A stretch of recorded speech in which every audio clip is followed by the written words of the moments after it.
Deus da casa de Deus. Versículo 7. Porque ali Deus se lhe revelou quando fugia da presença de seu irmão. Sabe o que acontece aqui para frente? Perdas, perdas e perdas. Morreu Débora, uma ama amada de Rebeca, mãe de Jacó. Morreu Débora. Jacó caminha mais um pouco. Versículo 16. Vamos ver alguns detalhes agora mesmo. Morreu a sua amada, Tá vendo? Raquel. Tá vendo? As Jacó caminha consequências. mais um pouco. Rúben sobe ao seu leito e o profana. E Jacó tem que enfrentar o pecado de Rúben e sofrê-lo. Caminha mais um pouco e chega a Hebrom. E sabe o que acontece no ano em que Jacó chega a Hebrom, que fala então da união, o alvo que Deus tinha para ele, 22 anos ele iria permanecer em Hebrom. No ano em que ele chega a Hebrom, ele perde José. Os seus irmãos o vendem como escravo para os mercadores egípcios. Perdeu Débora, perdeu Raquel, pecado de Rúben e a perda de José. Tá vendo? As consequências da falta do,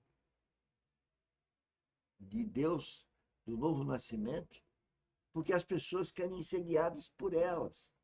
Se nós fôssemos guiados pelo Espírito Santo,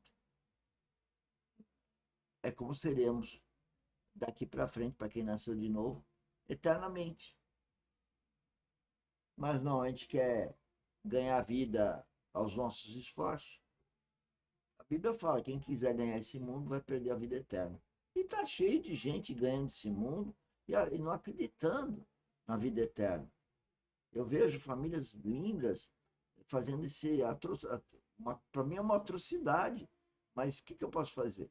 Não crer em Cristo, babau. A mesma jornada. Em um tempo tão curto, Jacó estava sendo preparado para perdas. Ele só poderia enfrentar essas perdas se estivesse no caminho lá. E esperem o que vai acontecer conosco. Falando em perdas, preparem-se. Jesus Cristo está para voltar e a coisa vai piorar a nível da vivência humana. Só tem um detalhe: quem é filho de Deus está protegido e se morrer, sabe que tem a vida eterna, não fica ansioso. Mas quem é religioso e quem é ímpio, aí sofre muito e ainda vai parar no inferno. E é isso que eu estou fazendo aqui, advertindo as pessoas. Eu não estou aqui falando coisa bonitinha, eu estou falando a verdade. É o encargo que eu tenho. Conhecendo Deus de Betel. Por quê? Porque, querido irmão e irmã, aqui há um outro princípio espiritual.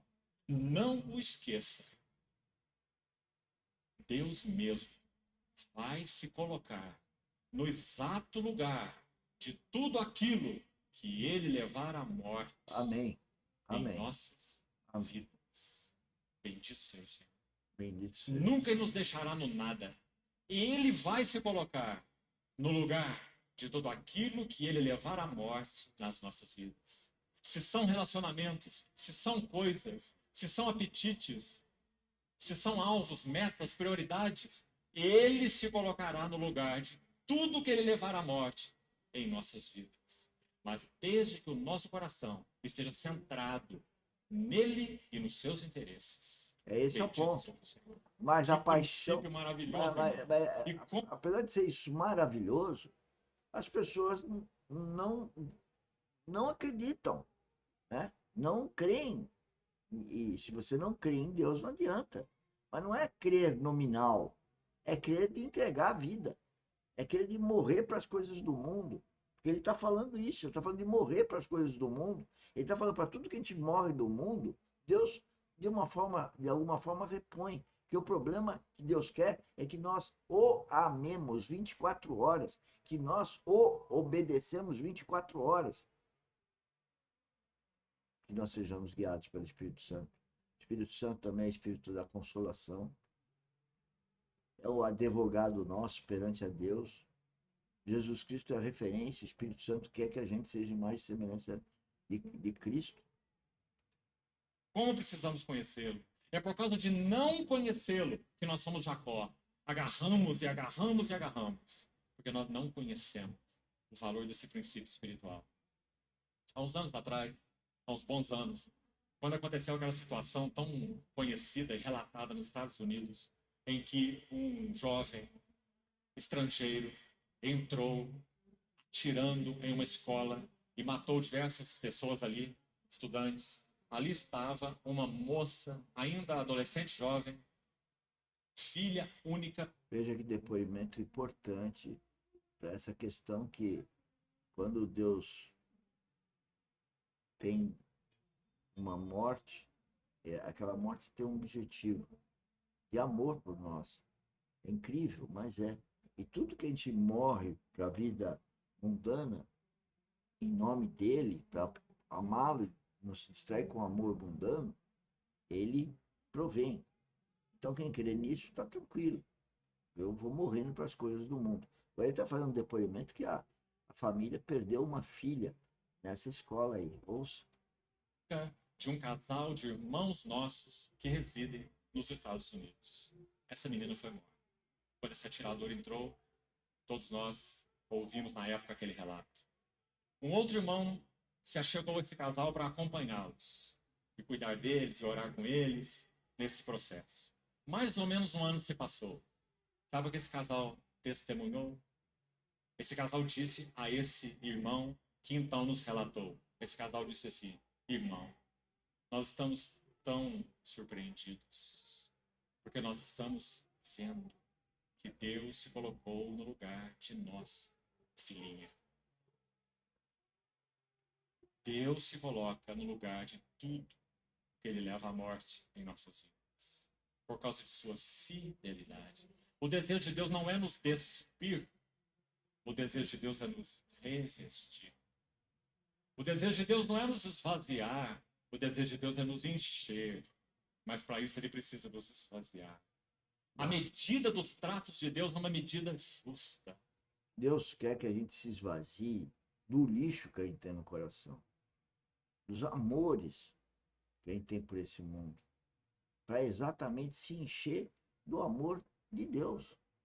E aí ele governa a nossa vida pelo melhor para nós. Ele nos ama, ele deu o filho dele para nos salvar desse mundo, para a gente ter o espírito vivificado. Espírito é a forma de ligar com Deus, para escutar Deus, é só através da intuição, para eu estar presente, comunhão verdadeira, não é com a família, almoçando, fazendo coisas legalzinhas, bebendo, sim, fazendo as coisas de costumes da família, brincando e pulando, sei lá. Não, a verdadeira comunhão é com a Trindade. Essa alegria que as pessoas têm, que nós temos aí nas festinhas, ir na praia, ir para a montanha, e casa, todo mundo lá se reunindo, isso é efêmero para a vida espiritual, a menos que estão ali num comportamento dirigido pelo Espírito Santo. Aí tudo bem, aí está em comunhão com a Trindade. Mas isso é raro. Nós precisamos aprender a olhar a mão que trata conosco, porque é ela que segura a adaga. Mas nós frequentemente vemos a adaga, mas não a mão que segura. A mão é do hábil cirurgião, nosso Senhor. Ele nunca falhará. Um homem de Deus do século passado disse assim: oh meu Deus, em ti não há engano. Eu nunca terei de me arrepender por ter te amado. Graças a Senhor. Nunca teremos de nos arrepender por tê-lo amado. Porque nosso Deus é fiel. Tudo que Ele tem para nós é Ele mesmo. Nenhuma coisa, nenhuma pessoa, nenhum relacionamento pode suprir o que Deus é para nós.